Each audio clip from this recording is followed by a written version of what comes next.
قریب کے گاؤں کا واقعہ ہے۔ ایک میاں بیوی تھے جن کو شادی کے بہت لمبے عرصے کے بعد اللہ نے بیٹا دیا۔ جیسے بعض عورتوں کو 25 سال کے بعد بیٹا ہو جاتا ہے، تو جب ان کے ہاں بیٹا ہوا تو یہ بیٹا ماشاءاللہ پل کر جوان ہوا تو ماں باپ بڑھاپے کی عمر کو پہنچ گئے تھے۔ یہ بچہ اسکول میں پڑھنے لگا، حتیٰ کہ اس نے میٹرک کا امتحان اچھے طریقے سے پاس کیا، پھر یونیورسٹی گیا اور بالآخر یہ بچہ انجینئر بن گیا۔ جب انجینئر بنا تو ماں باپ کافی بوڑھے ہو چکے تھے۔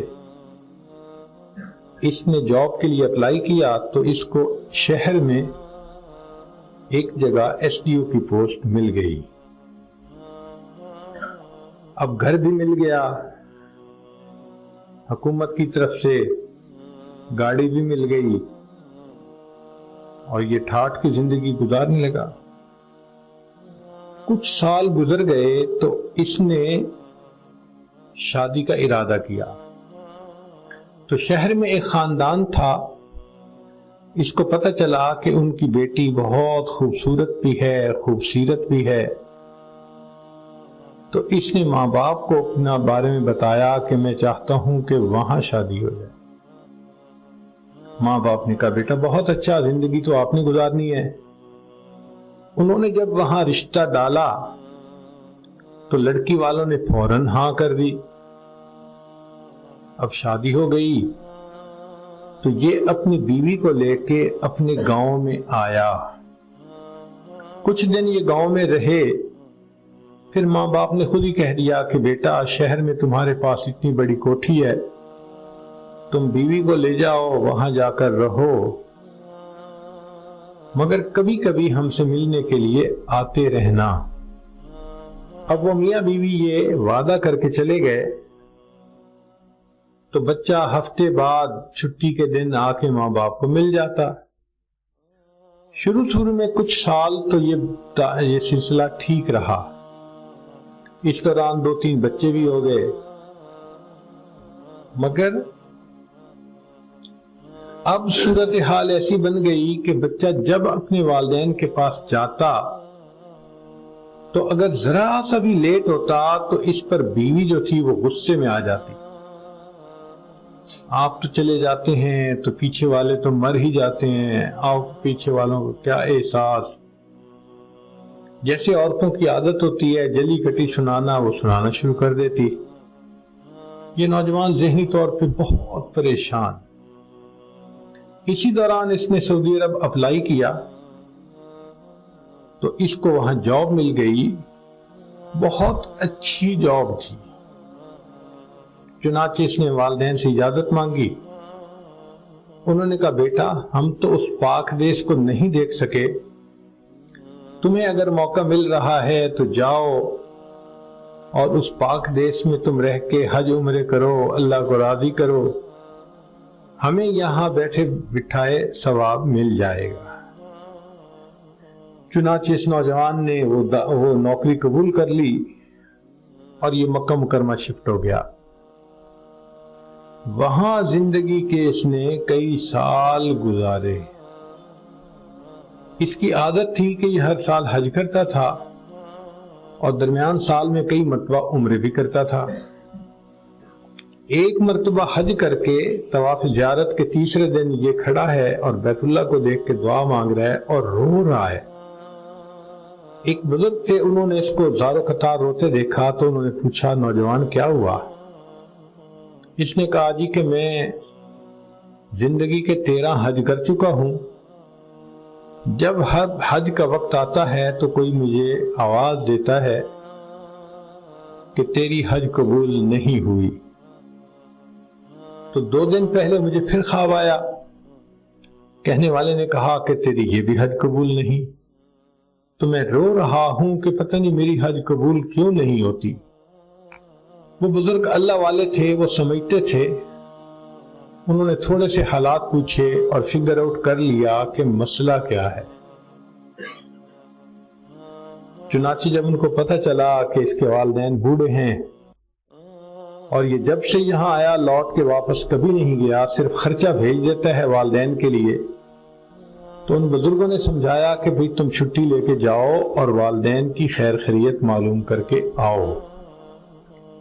اس زمانے میں نہ ٹیلی فون سیٹ ہوتے تھے نہ موبائل ہوتے تھے، تو بس کوئی حج پہ آیا، عمرے پہ آیا، وہ رابطے کا ذریعہ بنتا تھا۔ جب اس کو اس بات کی سمجھ آئی تو اس نے چھٹی اپلائی کر دی، ٹکٹ بنوا لی اور واپس اپنے ملک آ گیا۔ ابھی بستی سے یہ باہر تھا کہ یہ سوچ رہا تھا کہ اتنا عرصہ گزر گیا، والدین سے میرا رابطہ بھی نہ رہا، اب میں اگر والدین کے پاس جاؤں گا تو وہ میرے ساتھ کیسے پیش آئیں گے؟ اس کا دل کہتا تھا کہ والدین بہت خفا ہوں گے۔ اسی دوران اس نے بستی کا ایک بچہ دیکھا جو 8-9 سال کا تھا، تو اس نے روک کے اس سے پوچھا کہ بتاؤ تم فلاں بندے کو، جو بوڑھے میاں ہیں اور ان کی جو بیوی ہیں، تو ان کے پہچانتے ہو، جانتے ہو؟ اس نے کہا ہاں۔ کہنے لگا وہ کس حال میں ہے؟ اس نے کہا جی بڑے میاں تو کچھ عرصہ ہوا فوت ہو گئے، صرف عورت ہے اور وہ بھی ہڈیوں کا ڈھانچہ بن گئی۔ ہم نے سنا ہے کہ ان کا ایک بیٹا سعودی عرب میں گیا ہوا ہے، پتہ نہیں وہ کیسا منحوس بیٹا ہے کہ جو اپنے ماں باپ کی خیر خبر ہی نہیں لیتا۔ وہ 9 سال کا بچہ تو یہ کہہ کے چلا گیا، لیکن اس انجینئر کے دل میں ایک چوٹ لگ گئی کہ ہو میں اب اپنے والد کی شکل نہیں دیکھ سکوں گا۔ چنانچہ اب یہ اپنے گھر کی طرف بڑھ رہا ہے اور اس کا دل اسے کہہ رہا ہے کہ دیکھو تمہارے والد فوت ہو گئے، تم اپنی والدہ کے پاس جاؤ گے تو وہ کہے گی کہ چلے جاؤ، کیوں آئے، میں تمہاری شکل دیکھنا نہیں چاہتی۔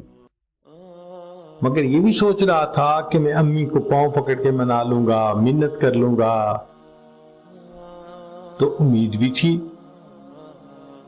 جب یہ اپنے گھر کے مکان کے دروازے پر پہنچا تو اس نے دیکھا کہ کنڈی تو نہیں لگی ہوئی، لیکن صرف دروازے ملے ہوئے ہیں۔ اس نے آہستہ سے دروازہ کھولا اور یہ اندر چلا گیا۔ کیا دیکھتا ہے کہ صحن کے اندر چارپائی بچھی ہوئی ہے اور اس کی والدہ چارپائی کے اوپر لیٹی ہوئی ہے۔ اس کے ذہن میں خیال آیا کہ ممکن ہے کہ امی سوئی ہوئی ہو، تو پھر میں اونچی آواز سے سلام بھی نہیں کرتا، انتظار کر لیتا ہوں۔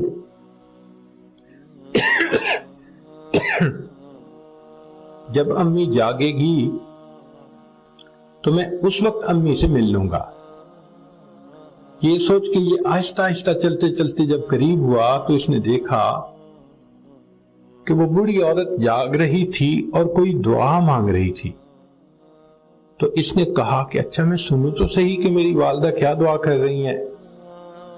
تو جب اس نے قریب سے سنا تو حیران رہ گیا کہ اس کی والدہ یہ دعا کر رہی تھی، اللہ میرا خاوند دنیا سے فوت ہو چکا،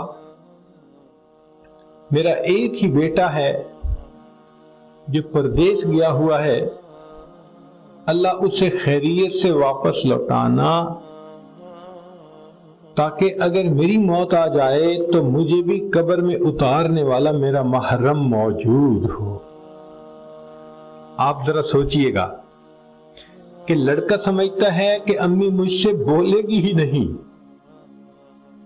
امی مجھے گھر سے دھکے دے دے گی، نکال دے گی، اور ماں کی محبت کا یہ عالم کہ ماں یہ دعا کر رہی ہے، اللہ خاوند تو دنیا سے چلا گیا، میرا ایک ہی بیٹا ہے، اس کو بخیریت واپس پہنچا دینا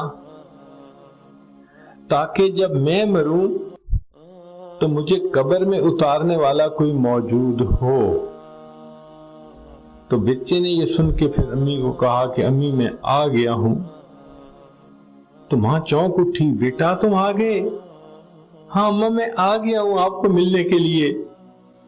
تو ماں نے ہاتھ اٹھائے اور کہا کہ بیٹا میری بینائی چلی گئی، میں تمہاری شکل تو نہیں دیکھ سکتی، ہاں ذرا تم میرے قریب آ جاؤ تاکہ میں تمہیں بوسہ دوں اور تمہارے جسم کی خوشبو کو سونگھ سکوں۔ ماں کو اپنی اولاد سے کتنی محبت ہوتی ہے ہم اس بات کو نہیں جانتے۔ چنانچہ وہ بچہ چند دن وہاں رہا، والدہ فوت ہو گئی تو اس نے ان کو دفنانے کا انتظام کر دیا۔ پھر کچھ عرصے کے بعد یہ واپس آیا۔ کہتے ہیں کہ اگلے سال جب اس نے حج کیا تو طواف زیارت کے بعد اس نے پھر خواب دیکھا، مگر اس وقت خواب دیکھنے والا خواب جو دیکھا تو اس میں کسی کہنے والے نے کہا کہ اے نوجوان، تیری اس حج کو بھی قبول کر لیا گیا اور اس سے پہلے جو تیری حجیں تھیں تیرا، اللہ نے ان کو بھی قبول فرما لیا۔ تو ماں کو تو اولاد کے ساتھ ایسی محبت ہوتی ہے، وہ خود تکلیف میں پڑ جاتی ہے مگر اس سے بچے کی تکلیف نہیں دیکھی جاتی۔